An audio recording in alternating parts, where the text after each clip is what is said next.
জুলাই গণঅভ্যুত্থানে ছাত্র জনতার আন্দোলনে উত্তাল সময়ে মিছিলের সম্মুখ সারিতে থেকে যারা রাজপথ কাঁপিয়েছেন তাদের একজন চট্টগ্রাম বিশ্ববিদ্যালয়ের শিক্ষার্থী আব্দুল্লাহ আল মামুন।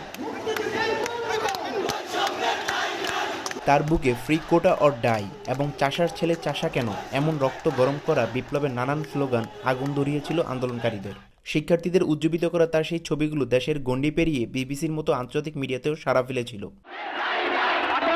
মিছিলের সামনে থেকে শিক্ষার্থীদের সাহস জোগাতে আন্দোলনে যার অবদান সেই ছাত্রদল কর্মী মামুন গণঅভ্যুত্থানের পর অনেকটাই আড়ালে। হিংসার রাজনীতির কাছে তার সাহসিকতা ও বীরত্বের ইতিহাস ধামাচাপা পড়লেও হতাশ নন তিনি। আন্দোলনের পথ পদবির জন্য কখনোই অংশগ্রহণ করিনি। আমাদের মূল লক্ষ্য ছিল যে ফ্যাসিবাদী ব্যবস্থার মূল চূড়ান্তভাবে উৎখাত করা এবং আমরা আগামীতে যদি প্রয়োজন হয় জুলাই বিপ্লবের মতো দেশের মানুষের অধিকার আদায়ের জন্য আমরা সবসময় মাঠে থাকবো।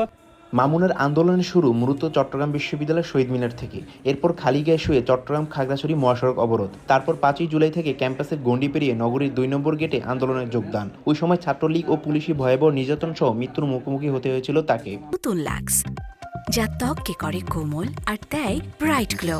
ট্রাই করো লাক্স। সরকারের কাছে আশা করব যেন সবাইকে সমানভাবে মূল্যায়িত করা হয় এবং দেশের প্রয়োজনে যে কোনো যৌক্তিক দাবি আদায়ে আমরা সবসময় মাঠে কাজ করব। অসংখ্য নেতাকর্মী এই জুলাই আন্দোলনে সম্মুখ সারিতে রেখে ভূমিকা রেখেছে। তো আসলে আমরা সেই জায়গা থেকে আমরা বাংলাদেশ জাতীয়তাবাদী ছাত্রদল গর্ব করে বলতে পারি জুলাই আন্দোলনে আমাদের কি ভূমিকা ছিল। আমরা মামুনদের মতো আরও অনেক, যেমন শহীদ ওয়াসিম চট্টগ্রাম কলেজে আমাদের ছাত্রদলের সরাসরি কমিটিতে আছে। দেশের সংকটাপন্ন পরিস্থিতিতে বুক পেতে দেওয়া ময়মনসিংহের ছেলে চট্টগ্রাম বিশ্ববিদ্যালয়ের ইতিহাস বিভাগের শিক্ষার্থী মামুনের মতো আরও কত শত আত্মত্যাগী রয়ে গেছে লোকচক্ষুর অন্তরালে। জুলাই বিপ্লবের চেতনায় দেশকে পুনর্গঠনে তাদের সামনের সারিতে নিয়ে আসার দাবি শিক্ষার্থীদের। তারিফ রহমান, সময় সংবাদ, চট্টগ্রাম বিশ্ববিদ্যালয়।